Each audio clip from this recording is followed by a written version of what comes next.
So here I want to show you how it jolts right when you put it into reverse. Look at this. You see that? It actually moved back a little bit. Okay, now take a look at the jerk from park to drive. You see that? It jerked up. Not good, not good at all. So there's like little jerks, sometimes super harsh, what makes your head hurt. So let's look at the first shift. Look at that, wow. See, it pretty much hit my head back. Second shift, sort of smooth.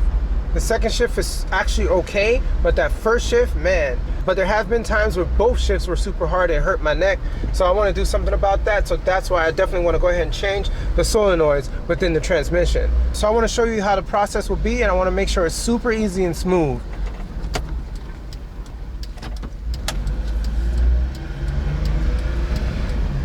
Welcome back to another edition of JCM Fix. Today, what I'm going to show you is how to change the transmission shift solenoids within this 1995 Daihatsu Hijet S110P.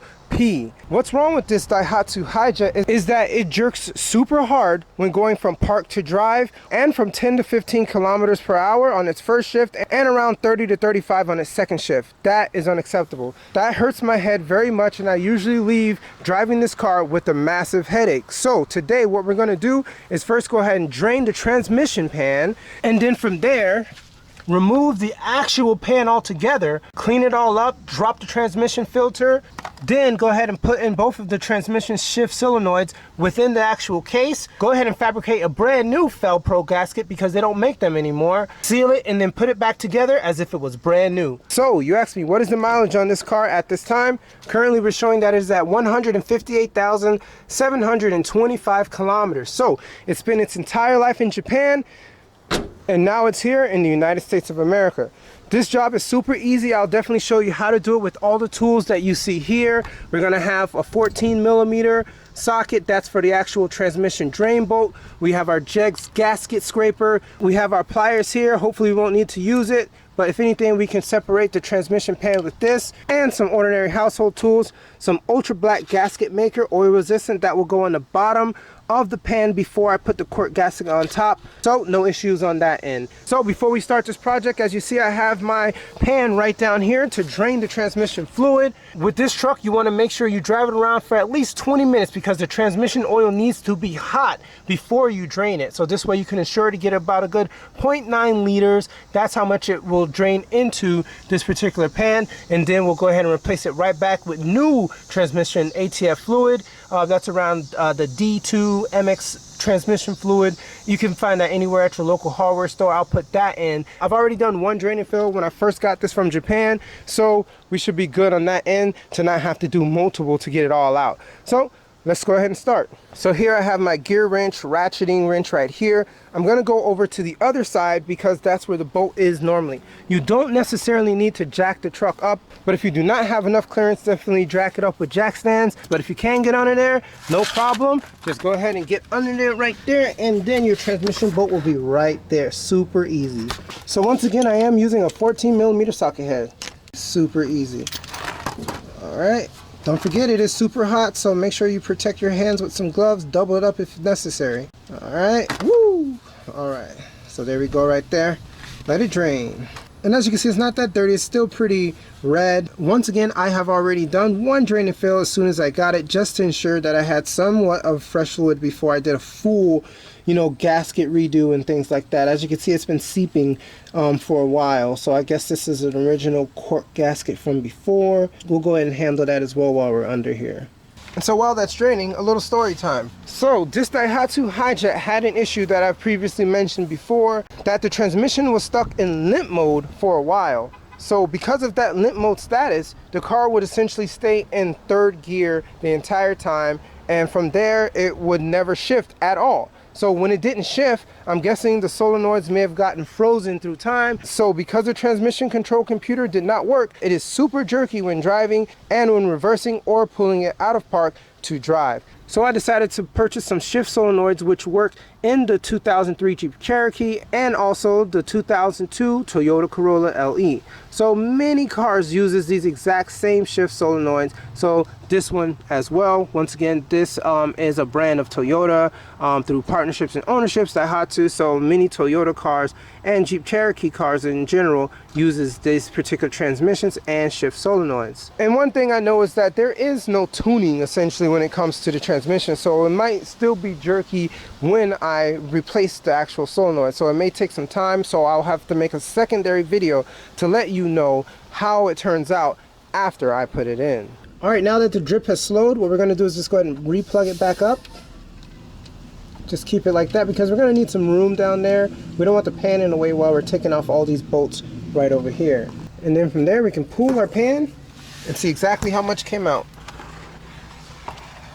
Alright, so we do have some markers here. This is a 7-quart pan, so it's like right there, right below the one. One drain and fill, once again, is about 0.9 liters, which is about 0.95 US quarts. So that's how much exactly we'll put right back into this transmission once we're done.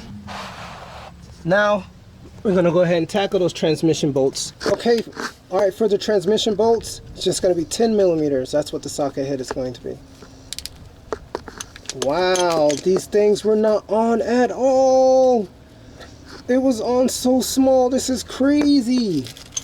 I know the torque specs for this is super small in itself, but my goodness, no wonder it's leaking. It's been leaking ever since I got it. It's leaking here. Oh my goodness, no wonder. These bolts on this pans were so loose. And I know maximum, I think for these particular transmissions, it shouldn't really go more than 7 foot-pounds. Look at all the oil that's just coming off of these bolts. And this is like an OEM cork gasket. My goodness. Look at that, it's soaked. Alright, this is how it looks. You can take it off with a simple screwdriver or with a 10 millimeter socket head. Alright, let me just work my way around. Let's see if the next one is that loose. Whoa! Insane! Oh my goodness, no wonder it's leaking. So now that 6 right here and 9 other transmission bolts, which is a total of 15 bolts, have been removed from the transmission pan. Now it's time to remove the transmission pan altogether. So from here, you're just gonna kind of like pull down on one side like that and then all together pull down. I've already loosened it up, and so from there you'll just drain the remaining right into your pan right there. All right, let's look at the condition of our transmission pan. So right here we see that there's a magnet right here. So overall our gasket looks to be in an okay position. Doesn't seem like it was pinched up or anything too much, but you could tell that it shrunk over time and that it definitely needed to be changed. So let's look at our magnet right there. Let's take a swipe. Ooh, look at that. Look at all of that gunk. Look at that.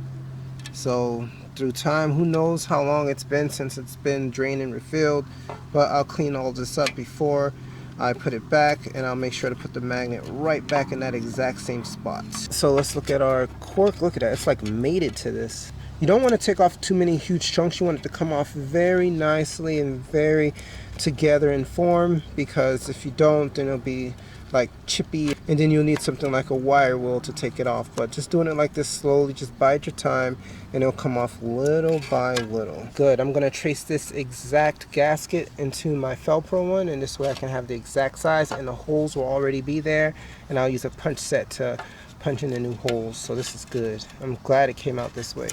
Oh man, that should be okay. That should be okay, just one side. So I'll trace this up, and then from there we'll move forward. Alright, for the transmission filter, it's going to be an 8 millimeter socket head. And so keep in mind, the instructions stated you don't need to actually replace it. You just need to just remove it and clean it. I don't see any actual new filters for this particular Hijet, so I can't replace it either if I wanted to, so I will just clean it out. And I'm telling you guys, I looked everywhere for a replacement transmission filter, couldn't find it at all. Keep in mind, this one is longer, so make sure you remember like this particular contraption here. This one that's closest to it will be the long bolt. Do not put this in here, it probably wouldn't fit either way. But yeah, this is the long one close to this little shifter portion. And this one as well is also long. Same exact size.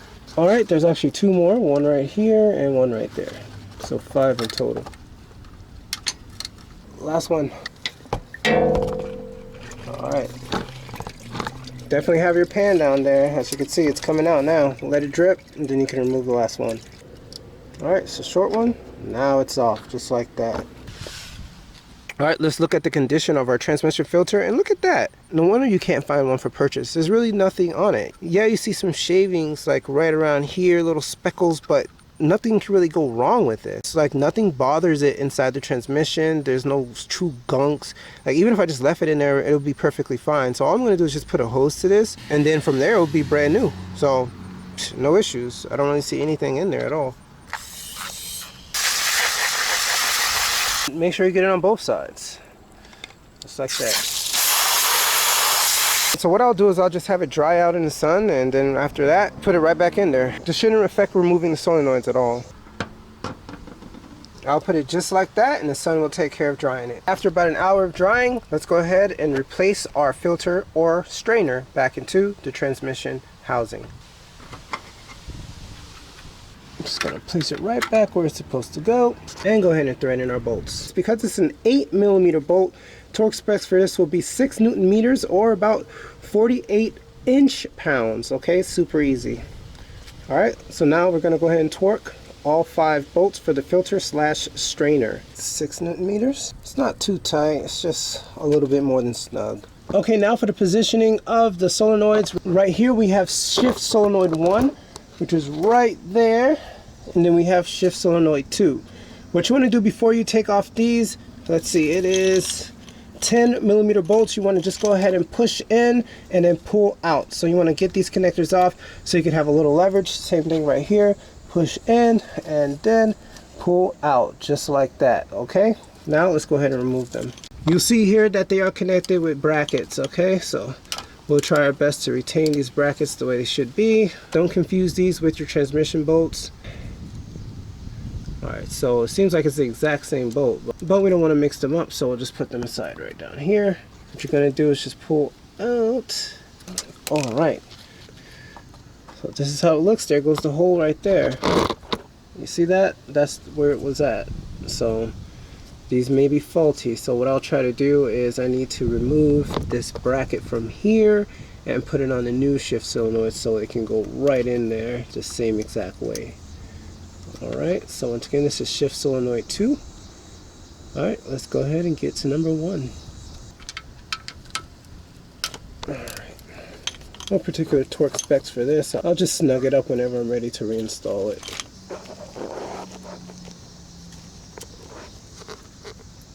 Side.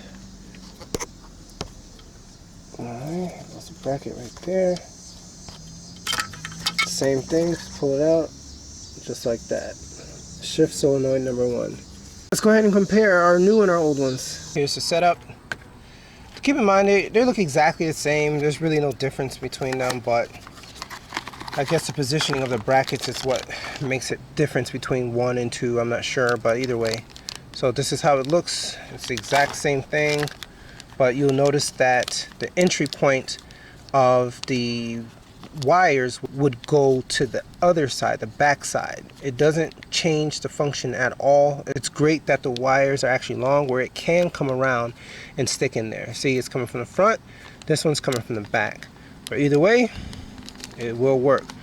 So what I need to do, most likely I will need to find a way to remove this bracket here and then put this bracket right here in this position right there. Another difference is that this seems like it's a little bit like elongated, the nipple, but I don't really see there being any difference in function. In regards to that, we just got to stick it up in there is all. Alright, so that's shift solenoid 1. Now let's go to 2. So same thing. The connection point is to the rear and the connection point here is to the front. And for those who are wondering what the model numbers are, for shift solenoid 1 we have the Rostra 52-0449-00-00. As you can see, it goes for many different transmissions. For shift solenoid 2, this is the Rostra as well, 52-0448. And for reference, if you want to know the exact amount of how much transmission fluid was drained while taking off the pan and the filter and the bolts, you see this is the 3-quart line and this is the 2-quart line right there. So it's essentially exactly 2 quarts. So that's what I will be placing right back into the system once I'm done. Alright guys, now it's time to remove the Hijet's OEM shift solenoid 1 from its housing bracket. So the most important part about this bracket is just this long portion here with this hole, so this way it can mount up into its housing, and essentially I guess this portion right here. But other than that, all of this can come off. So this first what I'm going to do is just pry this, and this off, and then from there I'm going to use a tool to just kind of pull this portion out, this black portion, and that will allow me to push this OEM solenoid out of this housing bracket, and then I can go ahead and mate this to that. So just go ahead and just lightly just kind of get a nice little small tool and just kind of pry up in there little by little. You could also use something like this to help guide you along. So you see now I've got a little bit of gap, so now we can essentially go back to this and just kind of go like this, side to side, just like that. You see, it's coming up. So now that that's up, now you can get something like this and just pry it back, just like this. See that? Super easy. Just go ahead and pull this out like this. See that? Boom. So easily that comes out, but we're not out of the woods yet. You know, so there goes a spring right in there. So this is how it looks when it's disassembled. We're not done yet. The reason why is because we need to take off this portion right here. So what you can do is just get a tool like this, try to pinch at it and get it off, or you can get like a soldering iron and then solder this off. But there's many ways to do it. It's going to be kind of hard, so it's going to be over and over you attempting to pretty much, you know, jar at it and take it off. You can just get a soldering iron and just melt this plastic and it'll come right off. You should be free from that portion and then just pull out, just like that. So this is how it looks when it's disassembled. Nothing in there. So that's pretty much it. So now our bracket is free. Once again, this is the most important part of the entire setup. So you may ask, how would it look if you did just put the no solenoid in there? Well, if you try to do that, this is what would happen. See? It comes up just a little bit and it wouldn't be straight. You see that? It gets bent and then there's not enough clearance. And you may say, well, why don't you just take this off the same way? Well, guess what? Because of this portion up front, most likely I would have to do the exact same thing as I did with the old one and jar at it and take it all off. And I'm not willing to mess this whole new thing up that I paid almost $100 for just to get it into this bracket cleanly. So I rather just saw some things off rather than messing up the integrity of the new one. So that's why. So what I will do is also saw off this portion right there, because this nipple is super small compared to the OEM. So saw all this off right there, and then we should be good to go. So I have this multi-tool here. This blade is for BIV, wood, and metal, and it's 87 millimeters. Super easy.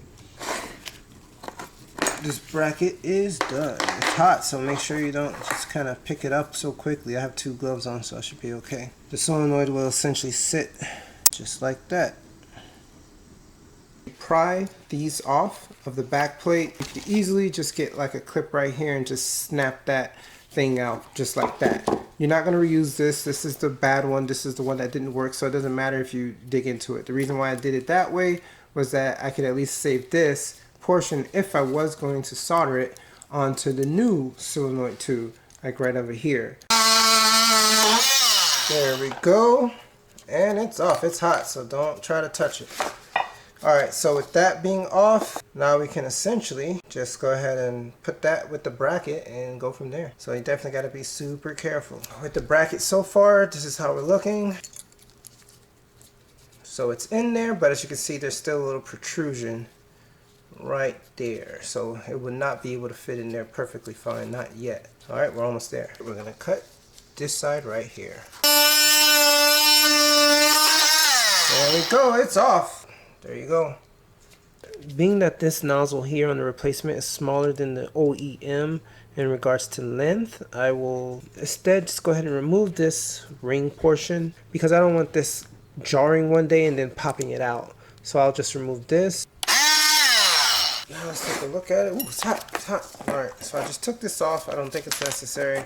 All I really need is this. Alright, so I'll just find a way to wrap this on and then I think I should be good. So what I'll try to do is get one of these hose clamps and see if I can just strap it to this, you know, that way to see if that will hold it. Alright, these don't cost too much. You can definitely get them from my link down below within the description, just as well with the other tools I showed within this video. What about the medium one? Yep, seems like it will be the medium one. So this is the best positioning that I could get. So right here, there's really no intrusion. It should be flat going into the transmission portion that it will plug into. So this should be good. And I should be able to plug in the actual bolt right there. So, hey, it's tight. It's not coming apart. All right, guys, I'm here at 234 Pick Your Part Used Auto Parts here in Manassas, Virginia. Let's go ahead and pick these parts.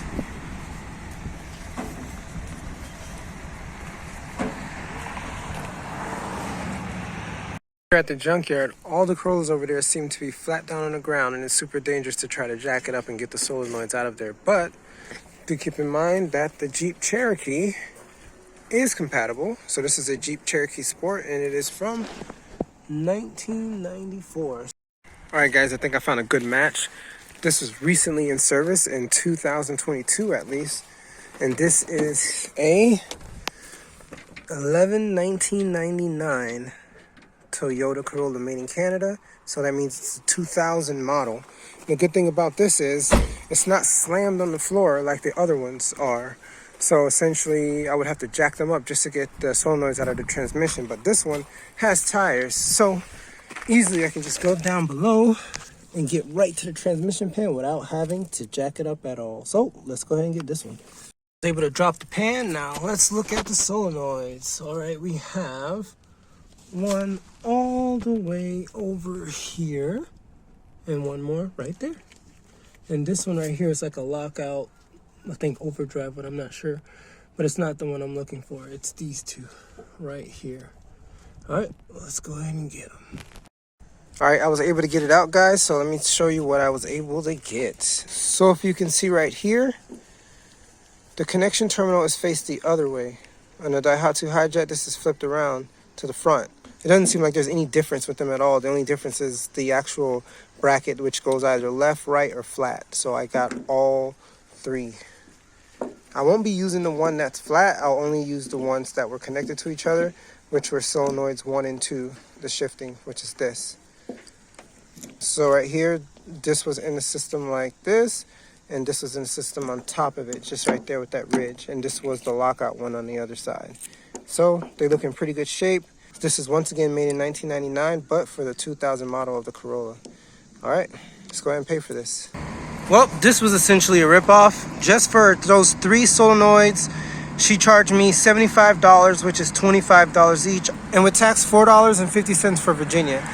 Man, for all that hard work for this 2000 Corolla, I might as well have just bought the OEM ones. So here, I'm paying 3 for $75. So that sucks.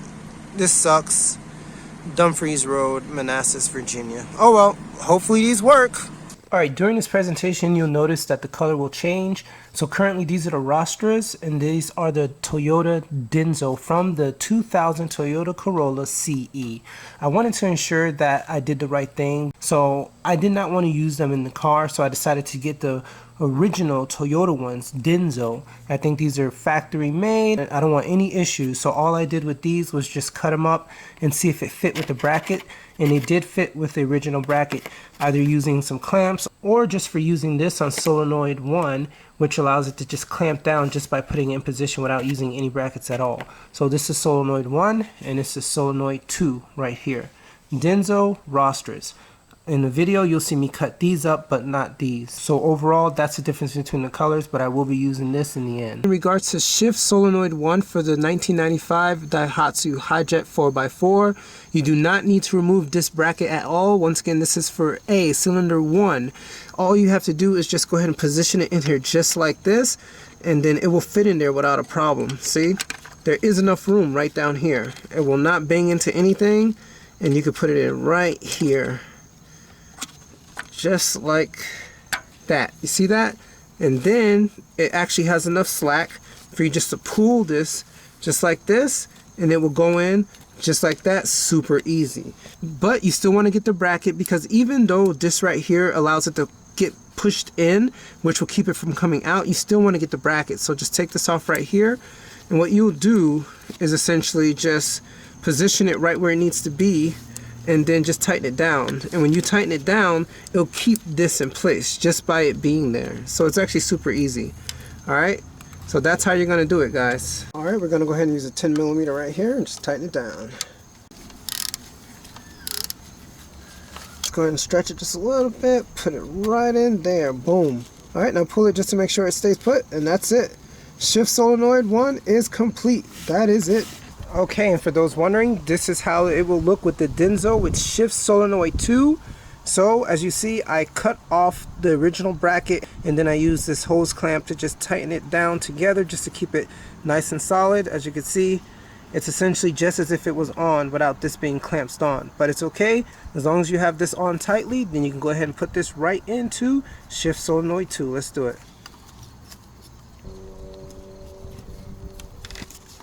Just line it up and boom, right up in there just like that. So now it's in. All you got to do is just go ahead and get the nut and just go ahead and push it right in there and twist it down. You can do it just by like kind of like stretching it out and then twisting it in. Alright, and then from there you just go ahead and put it right there, and it should clamp in without a problem. Don't worry, you do have enough clearance. It will not bother the pan at all. That's it, guys. Let's go ahead and tighten this back up. Alright guys, the next step is we're going to go ahead and fabricate our own transmission pan gasket. So what I have here is Felpro part number 3018 cork rubber sheet. All I'm going to do is just place the old gasket on top of it and just trace it. Then I'll use a punch, which is right here, and I'll go outside like on concrete, or just bring some wood in and just punch it. Boom, boom, boom. Just like that, boom, all throughout, and then from there you'll be able to screw all the things in. So let's go ahead and do it. Alright, so simply from here we're just going to take this off just like this. This right here is not super long. Once again, it's made from Felpro. You can make your own, super easy. Just going to go ahead and take it off just like that. See, it's actually, you can make what, at least 2.5 gaskets from this. Yeah, about 2.5. So the texture feels kind of light. This one feels hard, only probably because it's been beaten on and pressed into the transmission of that Hijet for so long. But other than that, it seems like it will provide the necessary protection for the transmission pan to move right into the transmission assembly. Alright, let's go ahead and do it. Definitely make sure you straighten it out. While I was taking off the gasket, you know, some pieces kind of ripped apart, but it's still in good condition. I'm actually going to keep this, so if I ever want to use a different material, rubber, whatever, then I can fabricate it from this exact OEM gasket. So do not throw this away. So here is just a tongue and groove tapping board for planks. I'm just putting this here just so it doesn't move. This way I can get an even trace. And then on the edges, you can simply just go ahead and trace around it just like this. And now we're going to do the same for the insides. For the holes, I'll just use a red marker.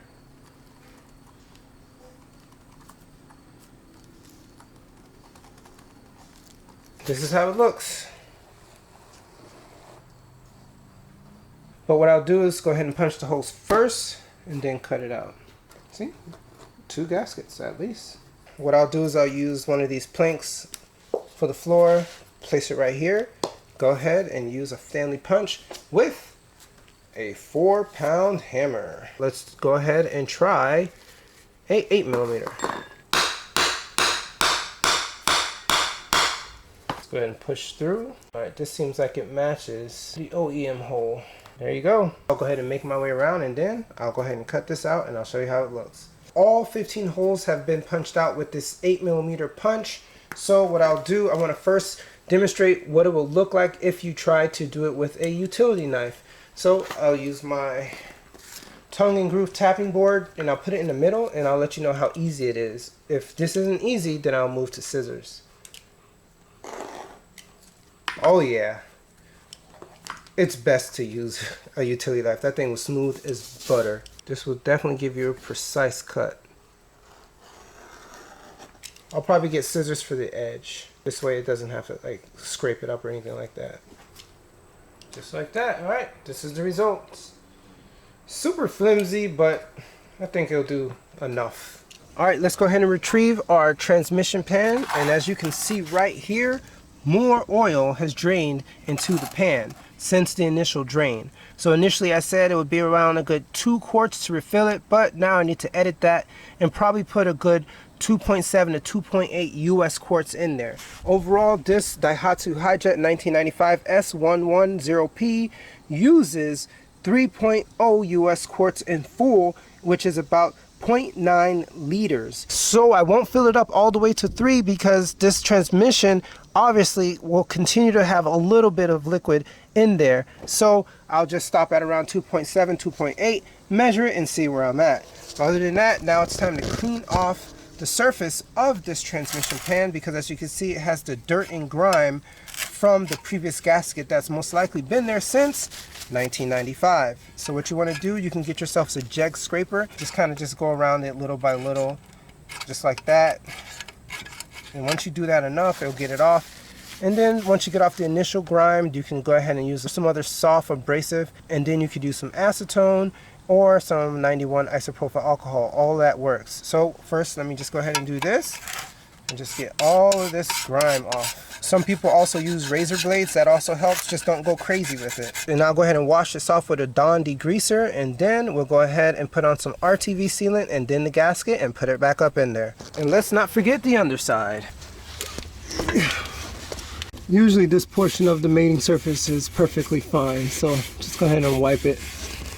Just make sure you're not putting any debris in there. Clean it all off and wipe it down. Now that it's all wiped down and dry, let's go ahead and replace our magnet. So it's right there, and we'll go ahead and wipe down the edges with 91% isopropyl alcohol. Just like this.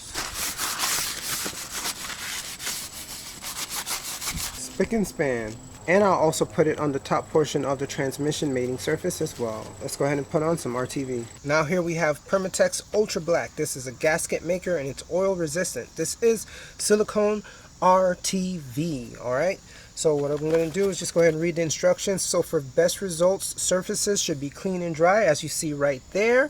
So what I'm going to do is cut the nozzle and apply a continuous 1/16 to 1/4, which is 2 to 6 millimeter bead of silicone to one surface. So it's only going to be on this surface now. Alright, and then the surrounding bolt holes. So I will do it on the back side of the bolt. Start from like right here all the way around and then connect them on the inside, just this portion, just the eyelets. So essentially from there, I will assemble the parts immediately while the silicone is still wet. Some websites mention that you shouldn't let it sit for more than 5 minutes, so I guess that's while it's still wet. And then I'll finger tighten until material begins to squeeze out around the flange. Alright, and then from there I'll let it dry for 1 hour, then tighten to torque specifications. And then after 24 hours, that should make it fully cured. And then I will go ahead and fill the truck with the fluids and then return to service. Let's go ahead and do it.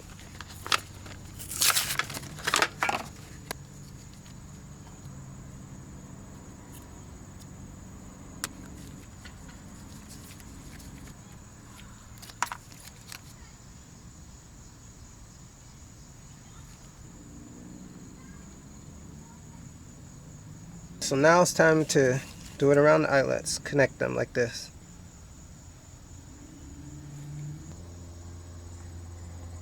Should be good enough. Now let's go ahead and put the gasket on.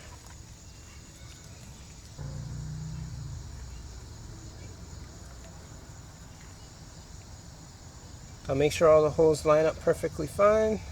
And then now let's go ahead and install it quickly.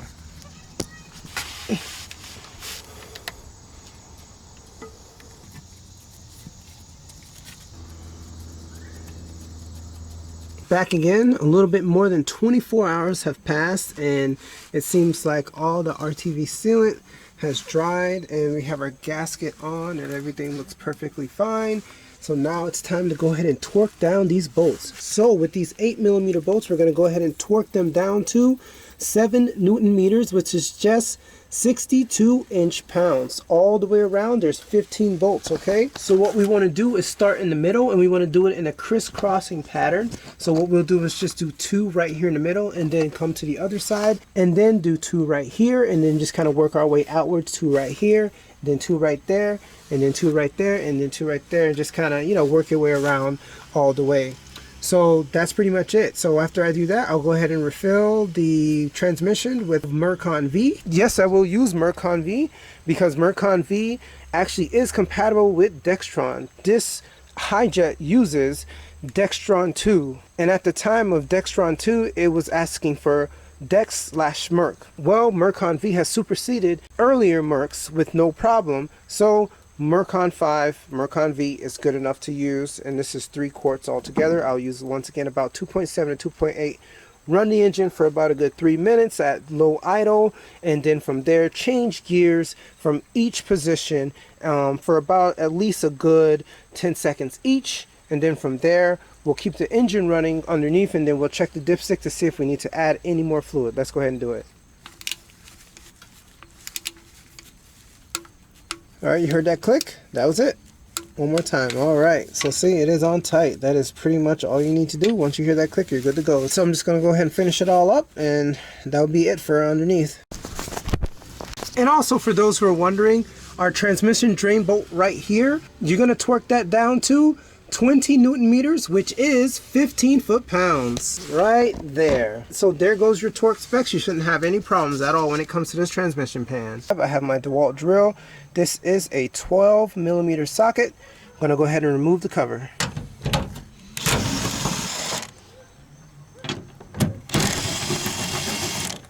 That was easy. Alright, so these aren't on very tight at all. Go ahead and remove this.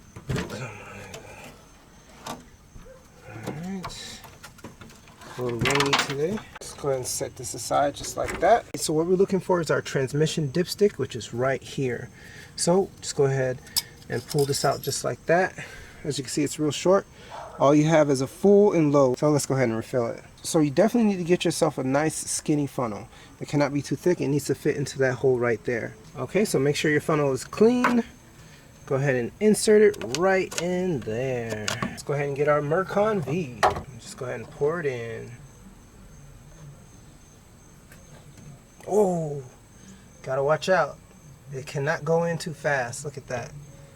So I see I have a little spillage right there. That's my fault. I went too fast and then it essentially started to drip. So most likely, because of this drippage, I might use the entire 3 quarts. Alright, so just go super slow. Alright, here goes the second one. So definitely lesson learned. You have to pour slowly. If not, it's going to overflow right there at that nozzle, and then you'll be losing a little bit of transmission fluid. You don't want that. This thing is expensive. Last one. Okay, we are done with this. Let's go ahead and start the engine. Let's go ahead and place the dipstick back in there, and we'll check it while it's running and while it's hot. Let's go ahead and get it to idle. What the hell? That's weird.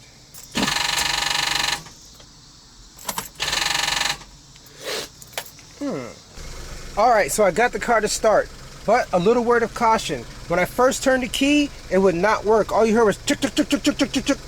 Like, I was like, what is that? I was like, is that a starter issue? I don't know. And I did it again, and it got chuk chuk chuk chuk chuk chuk chuk chuk.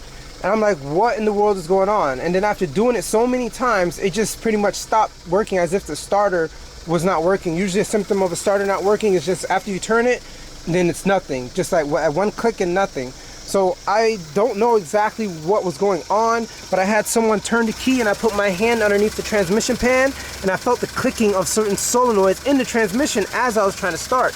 But then I was like, I don't know, does the transmission pan and things inside have anything to do with the starting system? I have no idea. So then, after a while, I noticed that the starter right there already had hit marks from Japan. So with those hit marks right there, I was like, well, maybe the starter was already acting up in Japan and then it finally gave out. But I'm like, why would it give out right when I do a transmission drain and fill with new solenoids? So I really don't know if it's the solenoids that caused the problem, or that it being new, or if the starter is just going out. I have no idea. So maybe that's the part of the relearn process, is that you have to pretty much try and turn and turn and turn and almost give up. And then essentially, after you hold it for a while, and then eventually it'll just start.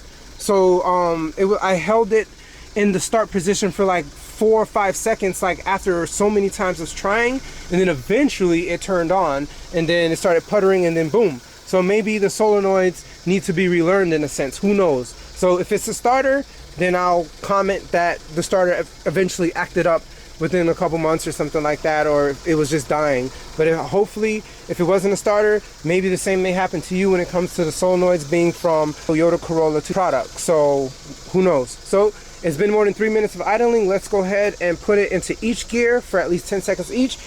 For me, I'll just put it in for at least a minute each. I want the fluid to go into each one of those gears. So let's go ahead and do reverse. And then it stopped.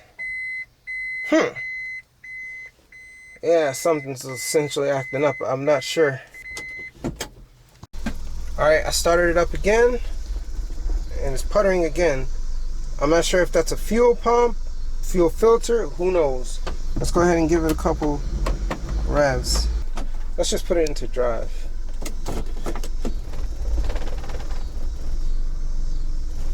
It's struggling. Put it in 2. Okay, so 2's okay. Okay, low. Let's put it in neutral. And reverse.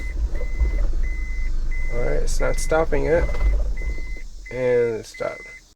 Oh, I just pulled the oil dipstick and it's pretty full. Let's go ahead and wipe it off. Check again.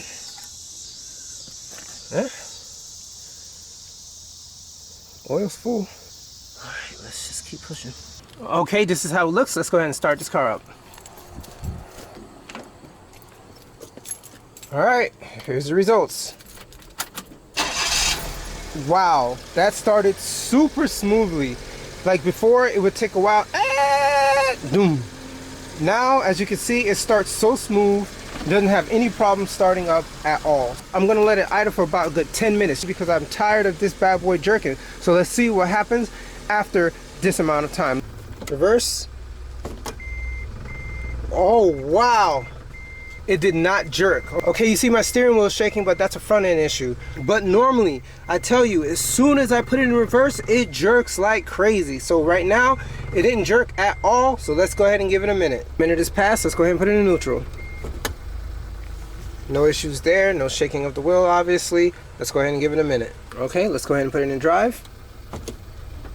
No jerk at all. Wow. I am super excited to go ahead and drive it. It did not jerk at all in any way when I put it in drive. It did not lurch. It did not clunk. My head is not hurting. So I'm not too excited yet because I need to drive it first. But putting it in drive definitely shows that there was no super jerk at all. It did not jerk in any way. Toyota Denso, baby. Okay with the shifting, now let's go ahead and drive this bad boy. Alright, now we're driving. First shift, a little bit of a jolt, but it's a lot smoother. Going from park to drive was smooth, it didn't hurt. So now let's go a little faster and see how the second shift feels. Wow, it shifted right there, pretty good. Alright, so it shifts at around 45 kilometers per hour. So I'm pretty excited about that. So even in its infancy of just starting out like a baby, it may even smoothen out after this. But from whatever I'm dealing with now to where it has like a small little feeling of a shift, that's good enough. So it's better than before. It was hurting my neck. I was getting headaches. It was essentially undrivable when it came to the OEM Daihatsu Hijet shift solenoids that were already installed. So I'm happy to say that this is fixed because that is what was holding it back. That was what was making this car undrivable. I could never drive anyone in this car because it was essentially too rough on the neck. So I'll go ahead and continue driving it just to kind of smoothen it out. But I'm happy to say this bad boy is good to go. Thanks again, guys. Keep in mind there's more Daihatsu Hijet videos within the Daihatsu Hijet playlist within this JCM Fix channel. If you have any questions, leave the comments down below. I'll be willing to respond. Other than that, I hope you guys have a blessed day. Oh yeah, and I have my power button, by the way. Oh yeah, works perfectly fine. Let's do it.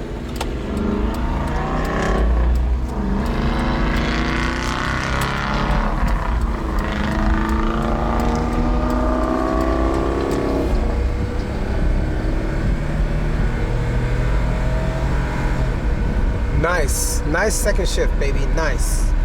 I like it a lot.